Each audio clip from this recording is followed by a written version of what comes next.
I'm Lee Spotter at The Deal. Here with me to discuss the future of fintech in London is Philip Witchelow from Intralinks. Welcome. Thanks, Lisa.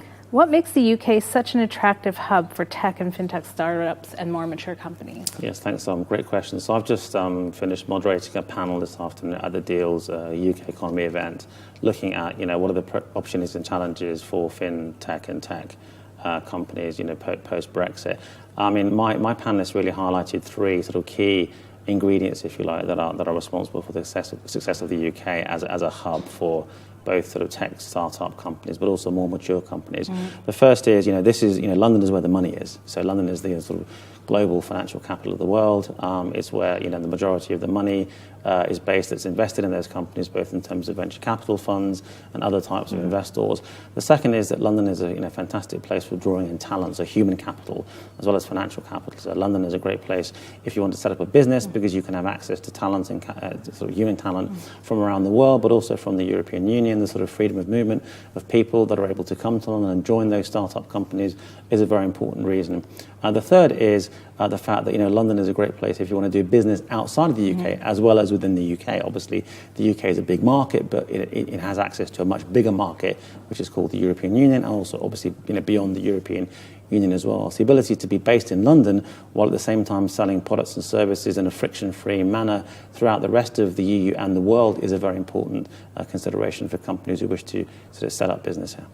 So how will the Brexit decision affect this? Yeah, I mean, that's a great question. I mean, I guess the fears of some of the members of the panel was, the ability of Brexit to affect one or more of those factors, whether it's access to capital, whether it's being able to draw on the right, right level of talent, the right people from across the world to work in those businesses, but also, some fear about, how will companies based in the UK continue to be able to do friction-free business with the rest of Europe. But I think, despite the, maybe the challenges, because of the uncertainty around what the eventual shape of a Brexit deal will look like, I think most of the members of the panel thought that companies and investors would adapt to the changing conditions. They would be flexible enough to be able to adapt to whatever conditions, resulted after we do eventually leave the European Union.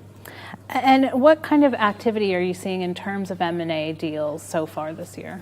Yes, I mean, Intralinks, for those of you who may not know what we do, is we're the world's largest provider of virtual data rooms for M&A transactions. So we see deals in the very early stages of the deal, typically in the preparation or due diligence stage of the deal, which is about 6 months before the deals are announced. And we generally work on the sell side. So our clients are companies and private equity firms selling assets across the world. So what we've seen really, the latest data that we're seeing in terms of these early stage deals is that it's really a sort of a story of a two-tier Europe. So in continental Europe, we're seeing very strong levels of activity in the core Eurozone countries, France, Germany, Spain, Italy, double-digit growth rates in new deals being started in continental Europe. In the UK, by contrast, we're seeing real sort of stalling of activity. So we saw slight decline in activity in the most recent quarter. We saw the same sort of decline in activity occurring in Q2 of last year in the run-up to the UK's EU membership referendum. So we've seen really a sort of a decoupling, if you like, in terms of the UK's ability to generate growth from the rest of Europe. And that is primarily, we're putting that down to the uncertainty around the sort of Brexit decision. And I think deal makers are being a little bit more cautious in terms of investing into the UK compared to their deal-making activity in the rest of Europe.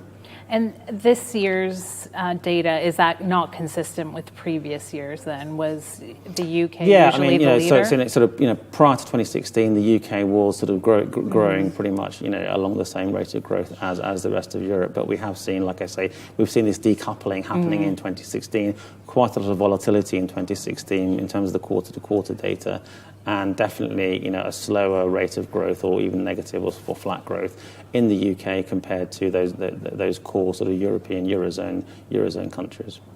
Thank you very much. Thank you very much.